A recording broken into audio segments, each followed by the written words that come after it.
a person one day, and he wanted to sell a house. They'd been wanting to sell it for a long time, and it wasn't moving. They'd outgrown it. Wasn't pleasing to them at all. And we said, why do you want to sell this house? And they said, because we've outgrown it. We have more children now. There's not room for all of us.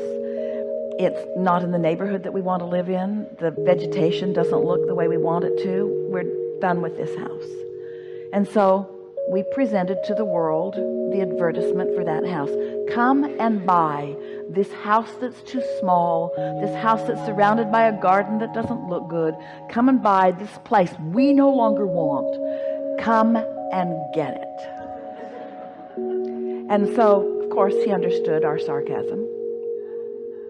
And then we said, do you remember what it was like moving into that house in the beginning? And he said, yes, when we found it, we were so excited about it. And we said, why? And he said, because it was what we were moving into. It was something that was more and better for us.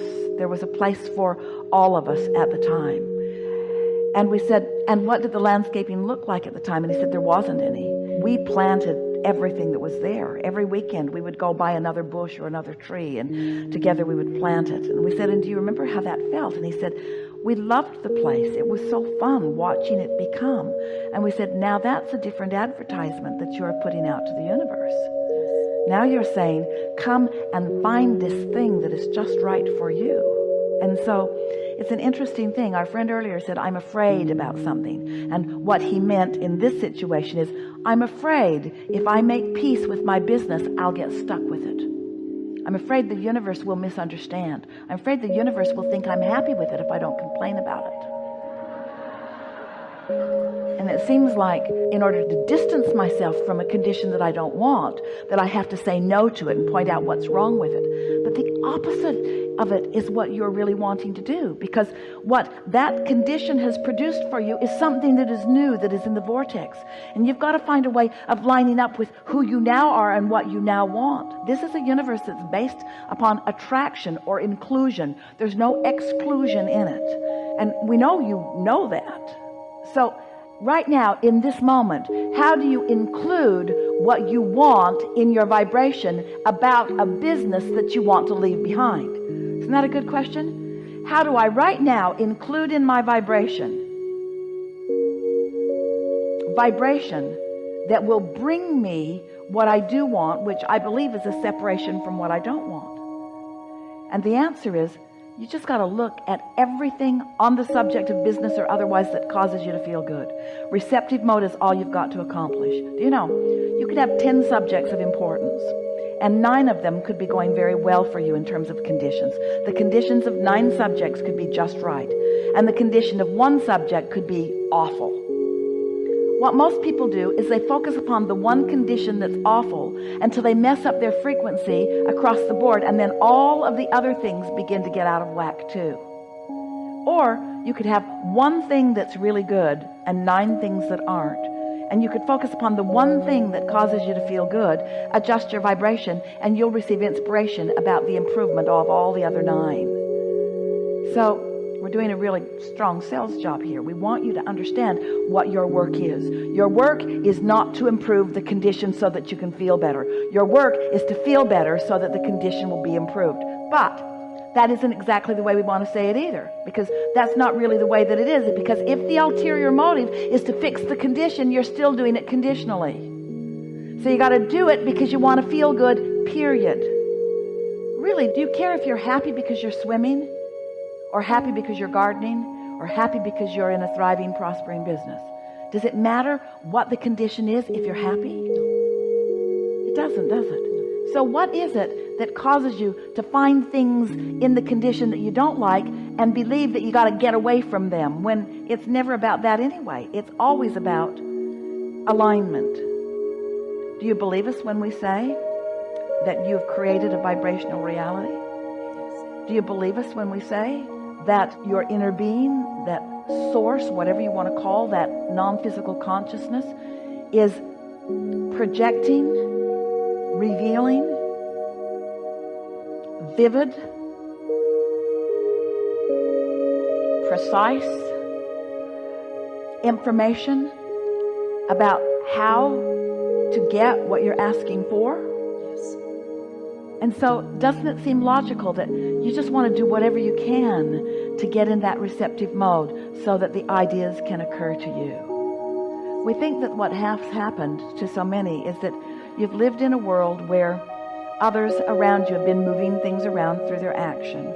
And you've been instructed by well-meaning people to do these things and then you're rewarded. And so you do that and they give you an A, or then you do that and they give you a B, or they do that and they give you a paycheck, or you do that. And so you've become accustomed to doing and getting and doing and getting and doing and getting. You've sort of trained yourselves into the mediocre, very slow way of moving through life experience. But those who discover the leverage of alignment, one who's connected and inspired, more powerful than millions who are not. That's why you call them masters when they get tuned in. That's why you recognize them. Oh, that guy's got all the good ideas. You know why? He's not toiling in the trenches and resenting it. He gave himself permission to do what he loved to do. So that makes you say, well, then I should find something that I love to do, which means I have to get rid of this thing that I don't love. And we say, yeah, but you can't shake loose of something that you're calling to you with all of your attention to it. In order to change the condition, you've got to change the frequency. And in order to change the frequency, you've got to change the conversation. You've got to change the subject. You've got to change it to something that causes your vibration to shift. And when it does, everything in your experience shifts too. That makes perfect sense to you, doesn't it? It does. So if we were standing in your physical shoes, we'd do two things. We'd do more of the things that please us. We'd give ourselves permission to do it. And we would compliment ourselves on doing the things that are pleasing. Esther, she's doing a lot of this lately where she's not exactly doing something that she thinks she should be doing. In other words, if she was really doing what she thinks she should be doing, she would get that book ready for you. Because it's been in an almost ready place for a long time. She'd get it ready, but it's a grind. She doesn't really want to do it. She feels guilty because she doesn't do it. She should do it. She feels like she should do it. So when she's not doing that, she feels like she should be doing that. So no matter what she's doing, she's not in alignment. Do you remember when you were in school and every minute you weren't studying, you felt like you should be studying? Because you never got it all figured out, did you? You never got to the place where you really felt like you really had it. So you got to find a way to give yourself permission to be where you are, to like yourself where you are, to like where you are, to like where you are with all your flaws and flows and with all your incompletion. Oh, that's so big. That's so big. You're never going to get it done. Accept that. You're never going to get it done. And you can't get it wrong. And the reason you can't get it wrong is because it's never done. You're never going to get it done. So you might as well give yourself permission right now to do something that feels good to you while you do it. And if you will get on that sort of roll where you're doing more of what feels good to you, and while you're doing it, try to soften the guilt while you enhance the, this is good, this feels good, I'm enjoying this, I'm liking this, I like this, I like the way this feels, I like this. If you'll get into that mindset more of the time, more ideas will flow to you. And when you translate an idea from source, when you realize an idea from source, it always feels so good. It always feels like something that you want to do. So often you think, oh, well, I just want to not do that. In other words, if I could just not do that, then I'd be happy. If I didn't have to go to school, or if I didn't have to go to work, or if I didn't have to do that, or if I could just get rid of all the burden of all this stuff I have to do. And we say, that's backwards. The way you want to approach it is start doing more of what you want to do and start noticing that you're feeling good in the doing of it. Start noticing that this feels good and this feels good and this feels good. Give yourself, this is what we are asking of you. We're asking you to give yourself permission to feel good in whatever it is you're choosing to do right now. And that means stop doing so much out of service. You'll never hear anything more important from us ever. Stop doing it out of service and reward from the opinions of others, and do it out of pleasure and alignment for self. And then before you know it, you'll be doing the work that feels the best to you. You'll be saying to yourself, there's nothing in all of the world that I would rather be doing than this right here, right now. This is who I am for now. This is what I want to do. This is who I am. And all of me is focused here. All of me is flowing here. All of me is in on this conversation. All of me is in on this art.